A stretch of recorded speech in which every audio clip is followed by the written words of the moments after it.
Anyone can install this flooring.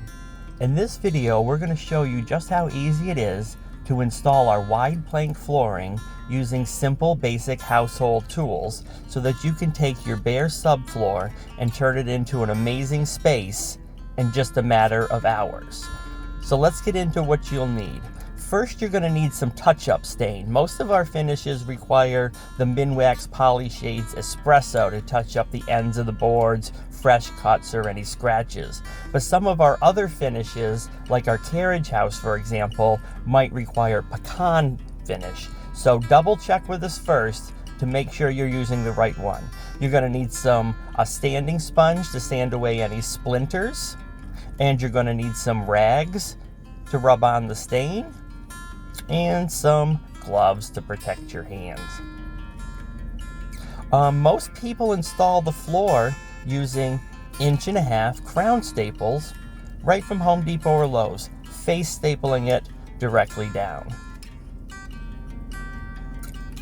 These are 1.5" 1/4 inch wide crowns, and they just go right into the stapler, which we use a Ryobi stapler, and it's battery operated. But you can use anything you want. Some people use nails, some people use screws, some people have used antique square nails. One guy even used wooden pegs.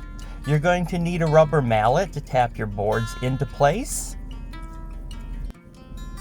Then when you get to the end of a row, you're going to need to cut a board to size. You can use a hand saw like this one.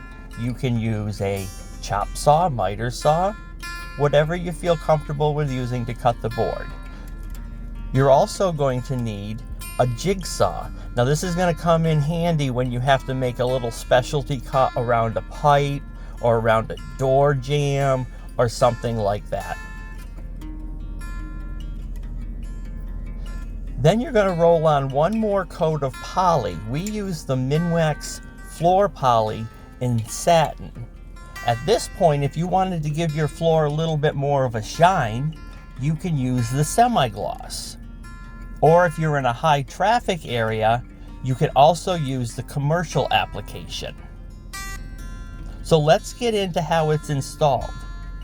In this application, we're going to be using our driftwood finish. It's basically all of our different colors of flooring all put together in a mix-match pattern. Right now the guys are going through and they're touching up the ends of the boards with the touch-up stain with the Minwax Poly Shades Espresso, and depending on some of the other boards, they're using some other colors. As you can see, the first row of boards is already down.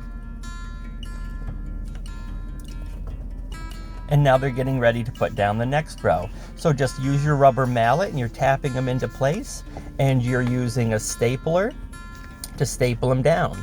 The guys installing this aren't using a Ryobi battery operated. They have a stapler that is attached to their air compressor.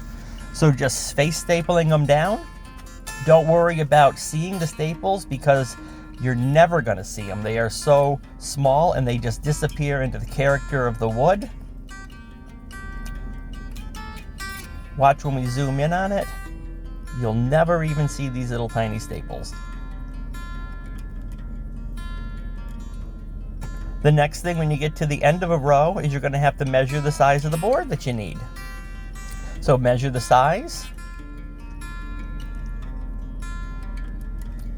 then cut it to length.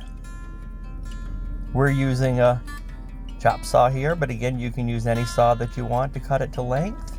Darken up the ends of the boards with the stain and fit it in. See how we use a little board right there to begin? You can use all your little pieces with this so you don't have much waste.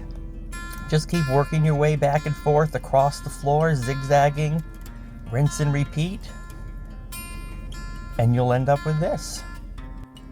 Now they're just using all those little broken pieces and leftover pieces and scraps to cut up for that last row over there and around the staircases and make any specialty cuts to go ahead and finish it up. I think it came out absolutely amazing. This was the first time we ever did this driftwood finish, a mix match of everything, and it came out fantastic. The next thing that we're going to do is give it a cleaning so that we can apply that last coat of poly. So really we just give it a vacuum, and then we use just water and just to lift up any extra dust, just to make sure it's a clean surface. Don't use any detergents or anything at this point, just water. Then we're using the Minwax floor poly, and we're rolling on the satin so it gets a matte look. But again, you can use the semi-gloss if you want a semi-gloss look afterwards, or if you're in a high traffic area, you can use the commercial application. But as you can see, it just rolls right on using a roller in just a few minutes. It goes on glossy like this, so you can see where it went on, and then you just let it dry overnight. So we'll come back in the morning and see how it looks. I think it looks fantastic like this.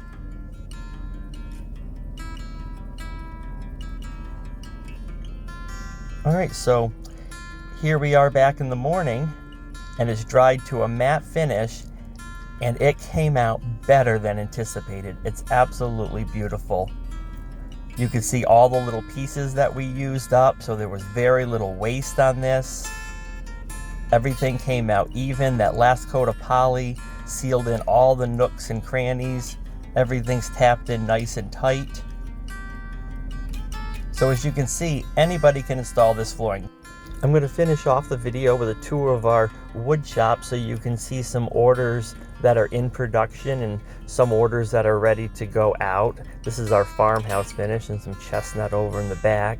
But as you can see, we send people with different length boards. You're going to get 5 foot, 6 foot, 7 foot, and 8 foot pieces, so you don't get a little checkerboard pattern across the floor and you get a random look. When the lumber comes into our facility, the first thing we do out of a multi-step process is to stress it. We beat on it as much as possible with hammers and chains and other tools to get the look. Then we start layering up the paints and the stains and the polys to get the different look of the different finishes we're looking for, so it looks like an authentic floor.